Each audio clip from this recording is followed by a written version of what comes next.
Welcome to the Dreads Podcast. It's where the truth prevails and all the facts are the important details. Believe it, receive it, and you don't necessarily have to agree with it. But it is the gospel, according to yours truly, Dreads. I am Thurman Richardson. I have over 30 years of law enforcement experience. Come along with me and let's dive into today's episode.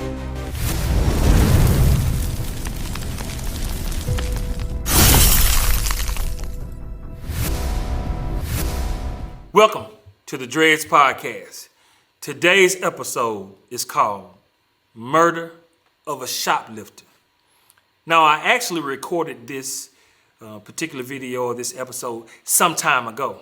However, there have been some recent events that made me redo this entire episode all the way over again. And to be quite frank and honest with you, many of these principles still are applicable. They still apply when it comes to some of the lessons learned that will help everyone out, all of the viewers out at the end. Therefore, hopefully it'll save me a lot of phone calls saying, hey, Thurman, what do I do in case of this particular scenario playing out? Well, today's episode, Murder of a Shoplifter, I'll give you a scenario.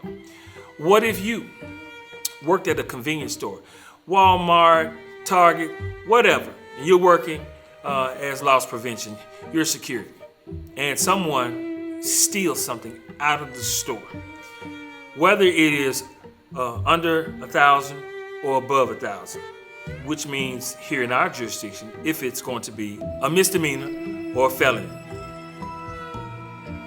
if they pass what we call the POS, point of sales, exit the door, and have no intention on paying for that, you do have a crime. Is deadly force authorized just based solely on those facts?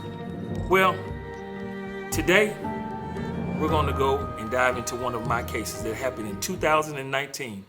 To be very exact, it was October the 16th, 2019, where a shoplifter lost his life for stealing a item out of a small engine shop on Mount Moriah. I have a video, and I'll let this video explain everything. Take a look. Video shows the graphic ending to an alleged theft, which ended in death.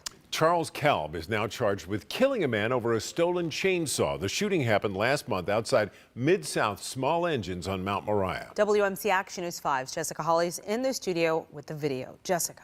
The attorney for the victim's family released the video today, saying the community deserved to know what happened to Lamorris Robinson. Lamorris Robinson can't tell us what happened. Charles Kalb took that from him and took that from the family.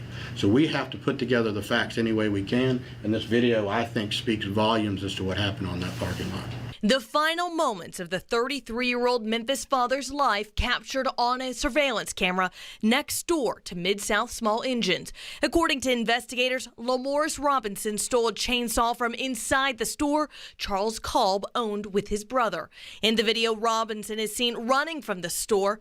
Moments later, he collapsed. Memphis police say Kalb shot Robinson in the back with a sawed-off shotgun as he fled the store. It hurts me and my family to know that there are people out here who will kill others and don't even care to help them. Howard Manis is representing Robinson's family. The bottom line is what he didn't do is obvious. He didn't even try to render aid. He was more concerned with picking up his chainsaw and walking away. 3 minutes pass in the video before Memphis police arrive on the scene. Kalb's attorney says his client was fearful for his safety during the incident at the store. Robinson had recently been released from prison out on supervised parole for a weapons charge. And Kalb is due back in court next Friday for his felony charges. He is out right now on $1 million bond, and his attorney had no additional comment today. Robinson's family plans to file a wrongful death lawsuit against Kalb by the end of the week. Jessica Hawley, back to you. But I'm going to kind of take you slowly, give you some more meat and potatoes to this scenario so you can understand what happened, why it happened, and how it happened. But on October the 16th, 2019, at 13:27 hours, officers responded to the shooting at 2645 Mount Moriah. The defendant, Charles Cobb, and 4 witnesses were detained by the scene officers. Responding officers observed the victim, Lamaris Robinson, unresponsive on the pavement. The Memphis Fire Department made the scene, transported the victim to Regional 1, where unfortunately the victim was pronounced deceased. The medical examiner's officers ruled Lamaris Robinson's death a homicide.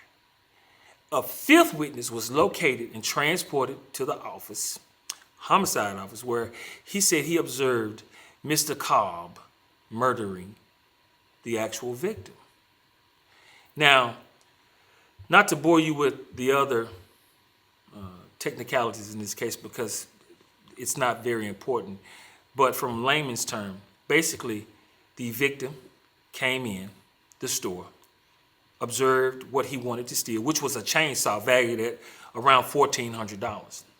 Now, mind you, putting this into perspective, the chainsaw had no gas and no oil, and it was in some sort of plastic container.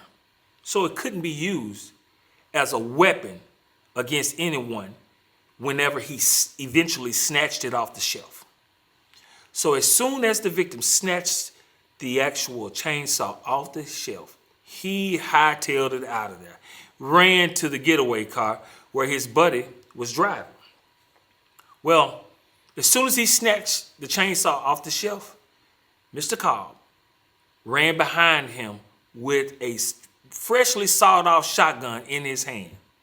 Once outside, Mr. Cobb took aim as the victim was running away from him and shot him in the back. Subsequently, Mr. Robinson, the victim, died as a result of these injuries. Now, you can see everything was captured on video seamlessly from inside the business when the actual shoplifting took place. Once he exited the business, both of them were running in direction of the car. The shotgun blast to the victim's back, and Mr. Cobb retrieving his stolen chainsaw from the victim as he laid there in anguish. He walked back, Mr. Cobb did walk back to the store, and him and one other individual called 911 to advise what happened. Well, when I got to the scene, reluctantly, a lot of people didn't want to talk because they knew from what they saw that the circumstances were screwed up. It was screwed up. So I was just talking to someone just the other day that when you have to look at this entire situation in this totality of circumstances, you have to begin at square one. Square one, what's the first thing that happened? The theft. The response to the theft was deadly force. Now, let me give you both sides. And on one side, I think everybody and we'll talk about the victim side here in a second. Let's talk about the actual business on Mr. Cobb, his side. You had a lot of people. This was not his first time. His business being victimized as it relates to people coming in, snatching high dollar items off his shelf, running away with it, and he's at a loss. He's made several reports to his insurance company that was insuring his equipment and probably threatening to drop him. His premium was going up, and he was at wit's end. What do I do? What measures can I take in order to avoid people taking from me? And basically, he is left with bearing the responsibility of being threatened to be dropped, insurance premium going up, and his business suffering because of these premiums going up.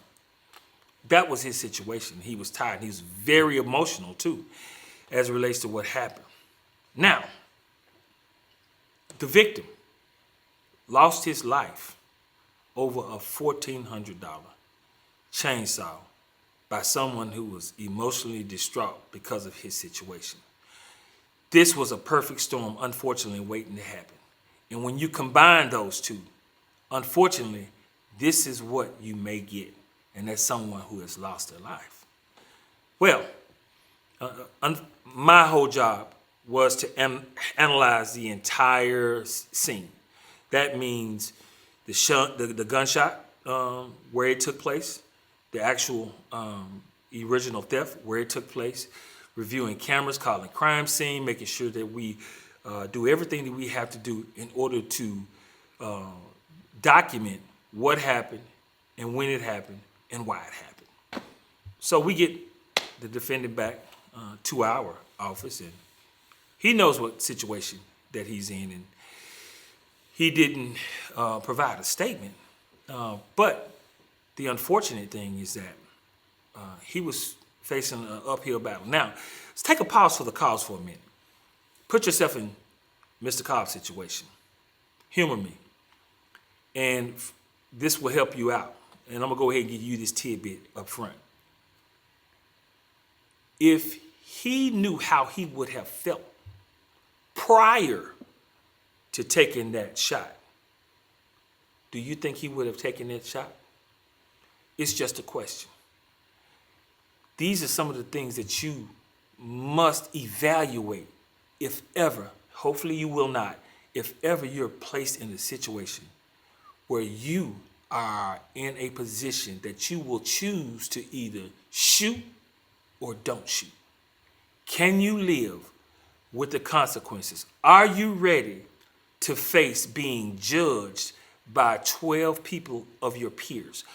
Are you ready then to face whatever verdict, if found guilty, by a judge who, from an impartial standpoint, will render a decision based upon whatever laws, whatever jurisdiction that you're in, and make it applicable to that situation? Are you willing to do that?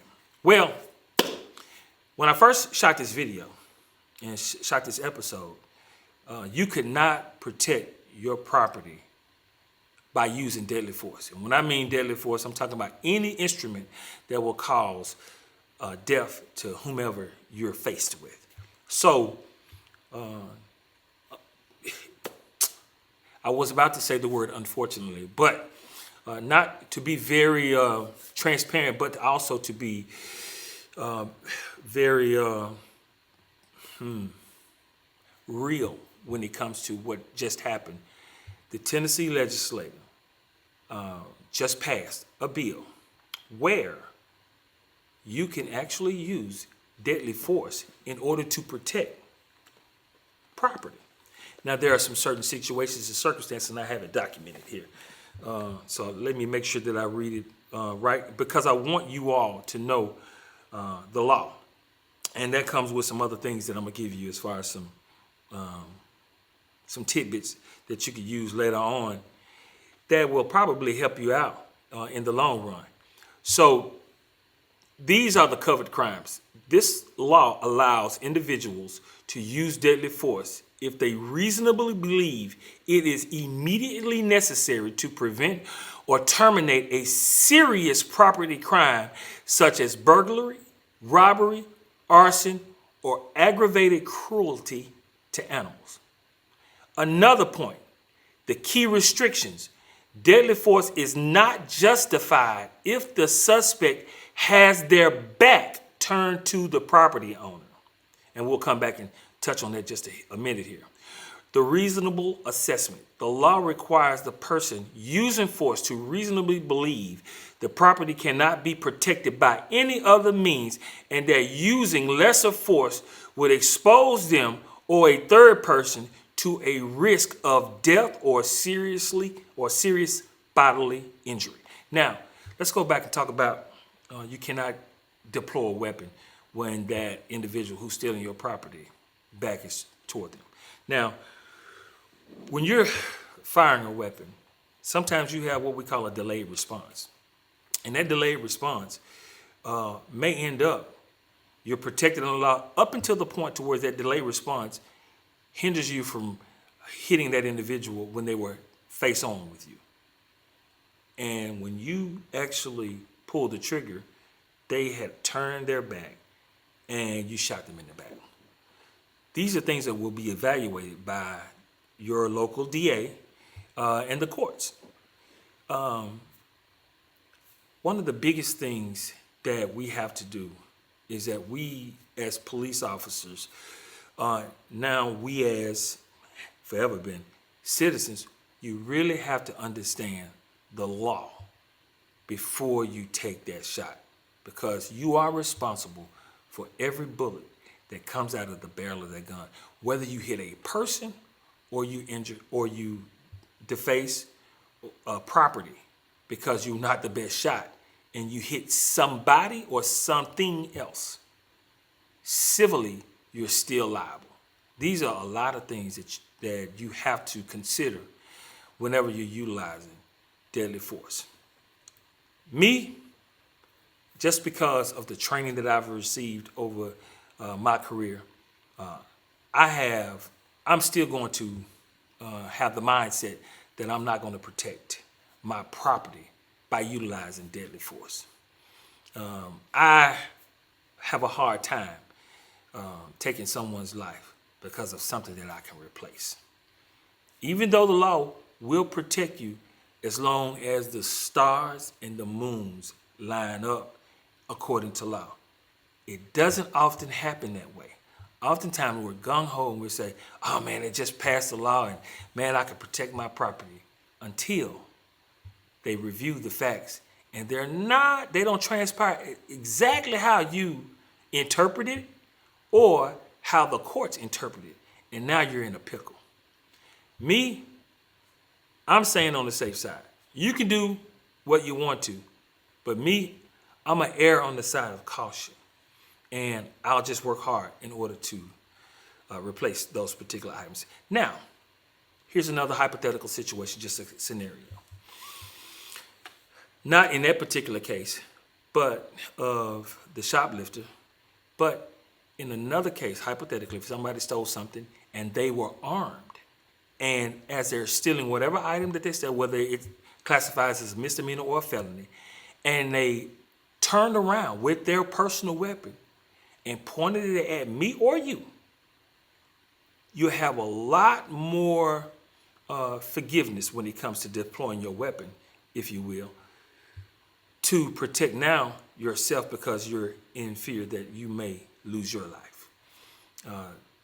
I feel a lot comfortable in that particular hypothetical situation. So these are some things that you definitely want to consider. Now, Mr. Cobb pled guilty to a lesser charge, and I'm not really pleased with the outcome of that particular case. I encourage you to research it on your own. I was not pleased with it. I'll leave it at that because I don't want to throw shade in that whole thing. I told you all from the beginning that this podcast is to help you guys out. I had an extensive conversation with someone, and we talked about this in depth. Some of the things they were on board with me, some of the things that they were not. And we talked about these scenarios. Again, it's easy, super easy to say what you will do until that moment arrives. And then once you do what you said you were going to do, you have to live with that decision, whether you made a decision to shoot or not shoot. It's all on you. So, in conclusion, it's not going to be a long episode, but hopefully very insightful. You know what? Let me give you some more points before I actually end this. And a couple of those things is that even though it's not mandated that we go to a gun class, if you are going to go armed, please, please, please take a gun class. They will teach you a lot of things. and they should incorporate the new laws and give you a more in-depth view of what you can and what you can't do than what you'll get here. This is very important because if you're going to carry that gun, you have to know it comes with a huge responsibility. Over the past 10, 15 years, incidents where guns are used in violent crimes definitely has gone up. And if you're going to carry a gun, you need to know what you're doing. Because here you are thinking that you're saving your life, somebody else's life, now protecting property. Be ready for the aftermath because there are consequences to those actions. Please, please, please go to a gun class. Here's the other byproduct of going to a gun class.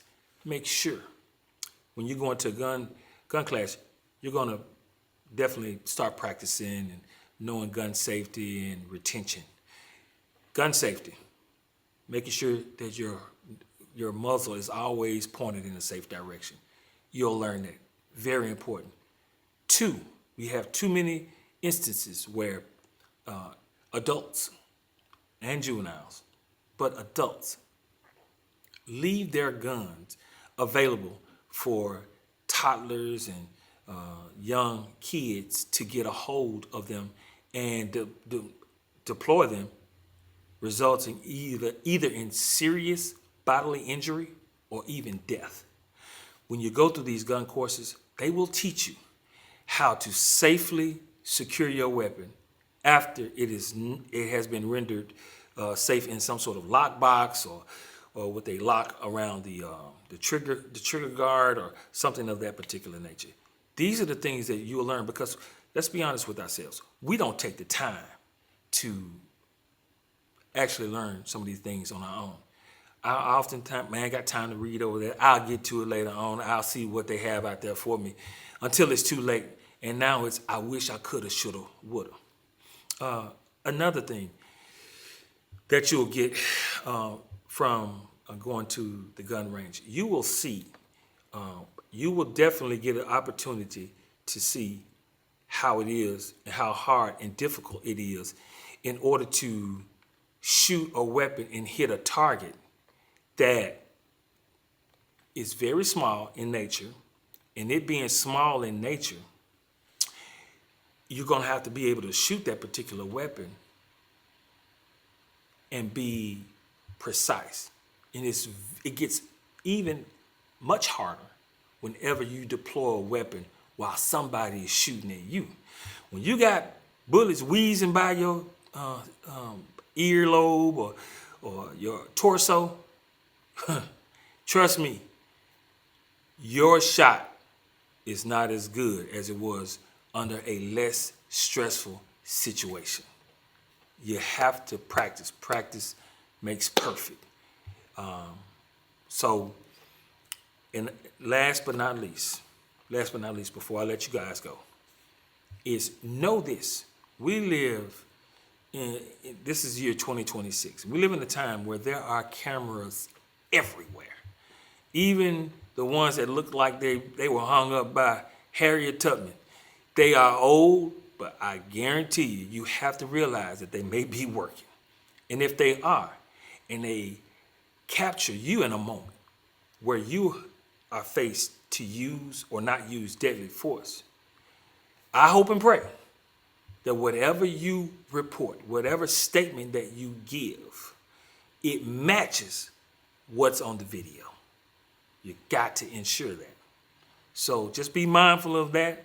And you don't have to be as worried about what the cameras will show if you know the law, if you get your gun license and go to a class and you practice safety.